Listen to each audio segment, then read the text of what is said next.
Hello everyone, Scott here from Pillow Partners. I am going live for this week's Ask Me Anything, a nice new casual relaxed format here. So rather than standing up, and I do like standing when doing anything online, but hey, it's been a heavy morning at the gym. I'm sitting here with my cup of focus brew. I think it's mushrooms, and I quite like this format. So we're going out live on Facebook, LinkedIn, YouTube, Instagram, all of these places. So I'm here. This is a weekly Ask Me Anything. Anything you want to know. We cover lots of business stuff, service accommodation stuff, and the other community Q&As. This is more of a Ask Me Anything style. So guys, jump on. If you are watching live, thank you very much. If you have any questions that you want to add, just comment on the live streams and I will bring them onto the screen and answer them for you. So we'll see where we go. We've got some questions from the various platforms and some things that have been pre-submitted in the Pillow Partners Academy. Let's go and jump into the first question. What is the biggest mistake you have made in business? So I made a longer video about this, actually doing a series about 25 videos in this. The biggest mistake I made in in business accumulated last year, November 2025, where various systems failures, staff and my responsibility, it's my business, led to 6% of our customers not getting paid their money. Everyone else was paid fine, but for the first time in 20 years, we were late with payments to hosts, and this has been my biggest failure, my biggest mistake in business. Multiple reasons for that. I'm going to share it all. We're being open and honest and transparent. One, I want to just share this journey. It's part of who I am. It's part of the business's journey in the last 10 years and here for the next 20, but also lots of learnings you guys can make from this. So if you're an operator, an Airbnb host, or you're a management company, I'm going to help you avoid that mistake. So that's definitely one of our biggest mistakes. Some of our hosts didn't get paid, all sorted now, but so that's why I'm talking about it honestly, but 6% of our hosts did not get paid, and it took me a few months to catch up in that. So a good question, happy to chat about it. Next question. How do you deal with competitors bad-mouthing your business to try and get business away from you? So I won't go into the background of this, but somebody going out, and it happens in the property management world, they tend to get 3 agents out, whether that's estate agents, letting agents, or SA management companies. And sometimes agents use the tactic of finding flaws in your business. So number one, I would say here is we have a thing of never ever bad-mouthing agents, competitors. We say the phrase, listen, I can't speak for what they do, I can only speak for what we do, and you pick the one that's a right fit for you, where you feel you trust the most and you get in the most. So number one is you just be you and don't engage with this, don't respond, just show that host that, listen, that's not what I do. So again, 20 years in the business, people would say, oh, this agent said this about you. Just say, listen, don't have any comments on that. I can only tell you what we do, so don't engage in it. Here's the beautiful thing about this. Professional agents that have been in the business any length of time that are going to be here, that are ethical, don't ever badmouth other agents. One, it's a lack of character. Two, there's professional courtesy. You just don't do that. If you need to badmouth agents to get business and shoot people down, then that's not a long-term trait. So these guys won't be here long. Second, any decent host that's listening to this, and you can say, I don't engage in that, but I'm sorry to hear they've said that. It gives me an opportunity to talk about it, but I can only tell you what we do. You make the decision who's right for you.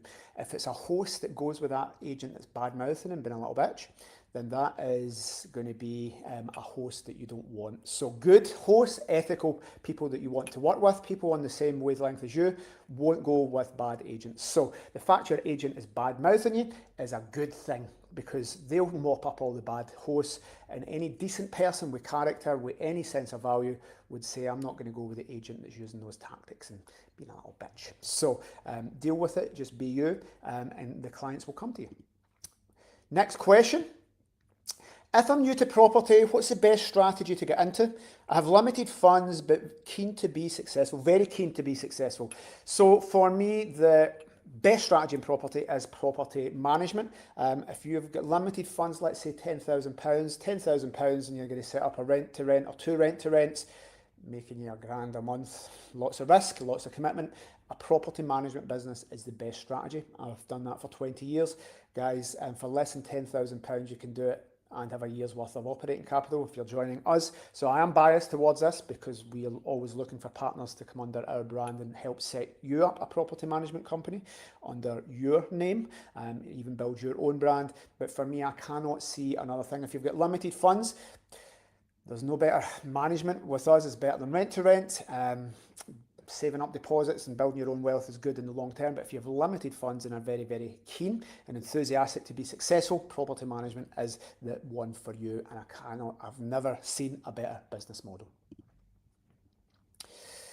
Next question, do you find it challenging to work closely in the business with your wife? As you do, does it affect your relationship? Emma has just walked in at this very second, totally unscripted.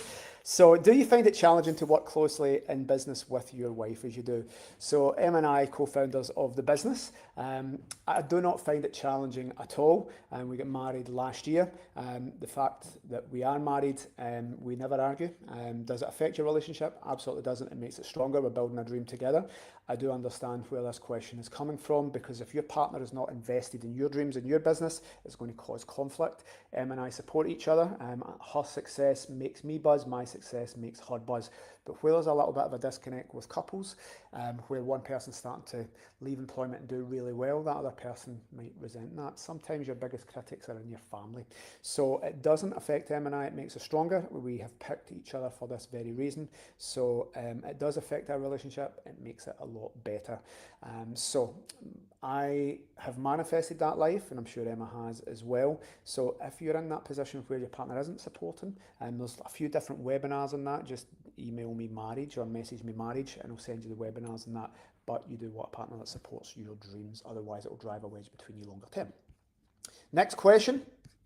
I want to start my own business, but I'm scared of the risk and fear of failure. What advice do you have for someone nervous about making the jump?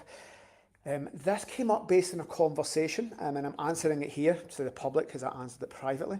The risk isn't involved in setting a business up. The risk is being an employee, in my eyes, guys. The risk is putting your future into somebody else. I'll give you a nice example, and I'll make it personal to me. Ask yourself, are you better? What's more risky, setting up a property management business, building your own property business, or being reliant on me for a job, working under me? So people have two options when they come under us. They can be an employee, or they can be an entrepreneur. They can be a licensee, they can be a property business owner. Is it more risky to try and build your own business and be in charge of your own destiny, where there's no ceiling price and income, or your whole life is based around an employer, like me, making decisions when you can go on holiday, what a pay rise is, making people redundant because of economic cycles? So the risk here, guys, to look at is it's more risky to sit in employment than it is to take that jump long term.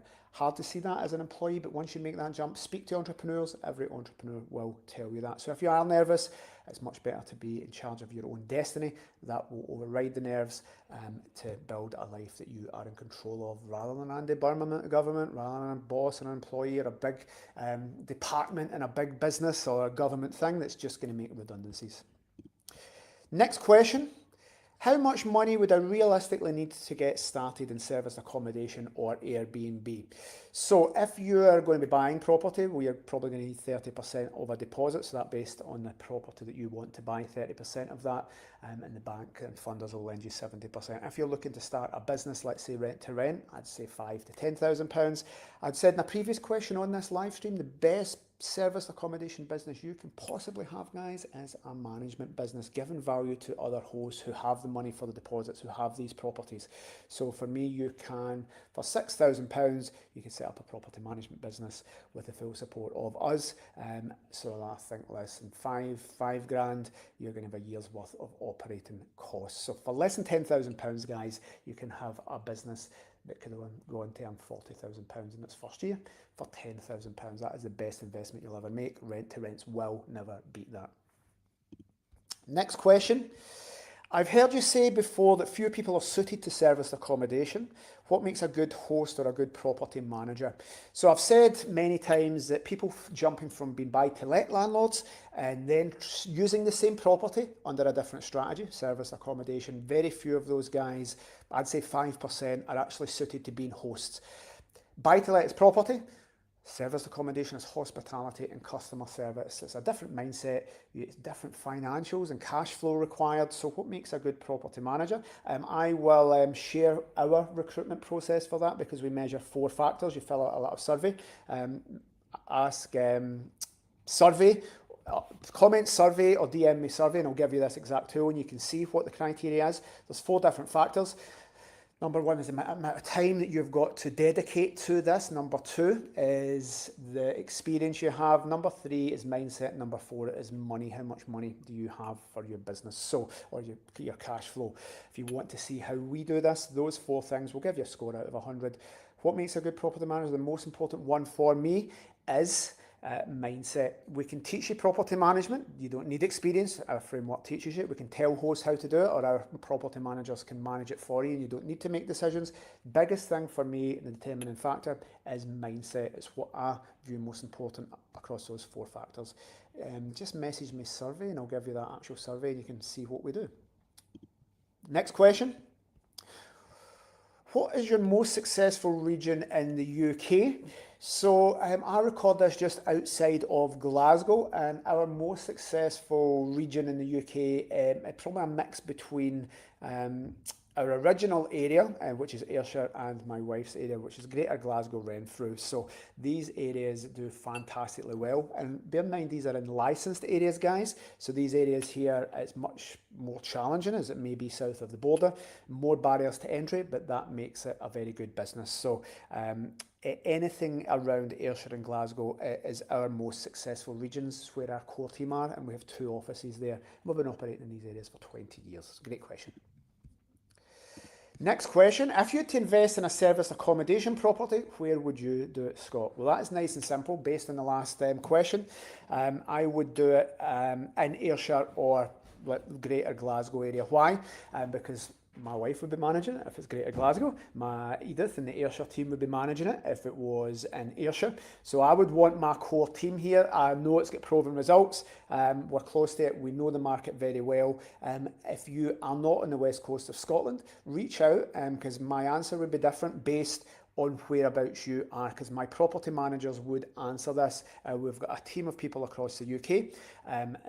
Won't give too many to give examples here, but reach out because those guys would tell you a different thing. So for me here, it's our most successful regions. We know the market, we've future-proofed it for the next 10 years, we know what's happening. But all of our property managers scattered across the UK are experts in their areas, and they would tell you something different. Why? Because they've researched areas, they know what building projects are coming on, what infrastructure has been built, all of these tourist trends, seasonal trends.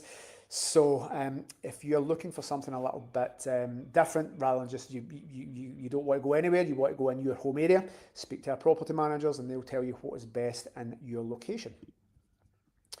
Next question, I've heard you say you have an Airbnb account manager. How do you get that? So we're very fortunate, just Pillow's length of time in the business, well before Airbnb was even an invention, even a thought in Brian Chersky's head, we were doing serviced accommodation. So our account manager flies up. They were in this office, this building here in Scotland, flew up from London. They do it periodically to do the staff, teach the staff. They put all the stuff on the big screen and give us lots of cool advice. We get calls with Airbnb. We've got an Airbnb account manager, a VRBO account manager, Price Labs account manager, and a Booking.com account manager. It allows us to do lots of other things. How do we get it? Just the size of Pillow, the length of time in the market, and yeah, just not because we're Pillow, but we've been here a long time and we're slightly larger. If you're an individual property there, you property owner or have a small portfolio, you won't get them. It's worth Airbnb flying somebody up to our office. It's worth them giving us monthly calls because it makes them more money. Airbnb coming and speaking to us and training my team every single month and jumping onto calls and us being able to email somebody and phone somebody on their mobile to get them to action things makes them more money than the wages of the account manager. That makes sense? So you need to give money to Airbnb, Booking.com. So great question. Next question. What is portfolio management in relation to property? I saw it on your Facebook page. So the original business was called HomeSure 20 odd years ago. Before Pillow, it changed into Pillow 10 years ago. And it was HomeSure portfolio management. So for me, I wanted to do something different to high street estate and letting agencies. We had 2 branches, 2 high street estate agencies and letting agencies. and they did lettings or sales or lettings and sales. But we did portfolio management. So for me, it was super exciting. I wanted to do something different. And that is looking at people's portfolios and saying, do we buy, do we sell? Is now the right time to sell? Should we put you in touch with a tax advisor to offset capital gains, whatever your personal tax allowance? Now, a lot of the work in portfolio management is to do with should a property that you have be SA, Airbnb, or buy to let? Should we go through the process of changing it? And some of our longest serving clients have been with us 18, 19 years, going back to 2008. And those guys, some of them have stayed buy to let, some have switched between corporate lets, residential and SA. So portfolio management is looking at it, when to sell, when to buy new stuff, when get rid of an underperforming property, switching strategies from buy to let to SA, taking an SA property that isn't working or is challenging for whatever reason and changing it back to buy to let. And I think we have a unique advantage in the market on that. So a few comments there saying hi, hello sir, thank you back. So thank you very much for everybody's comments. I'm just going to spend 60 more seconds to see anything else coming in. If you've got any questions that you didn't get answered or you're watching this on a replay somewhere, guys, please do it. I love content. I love sitting here and answering your questions. It's in my diary to do this every single week. So if you do have some short questions, I like to keep the short ones in this format so that I can answer them very briefly.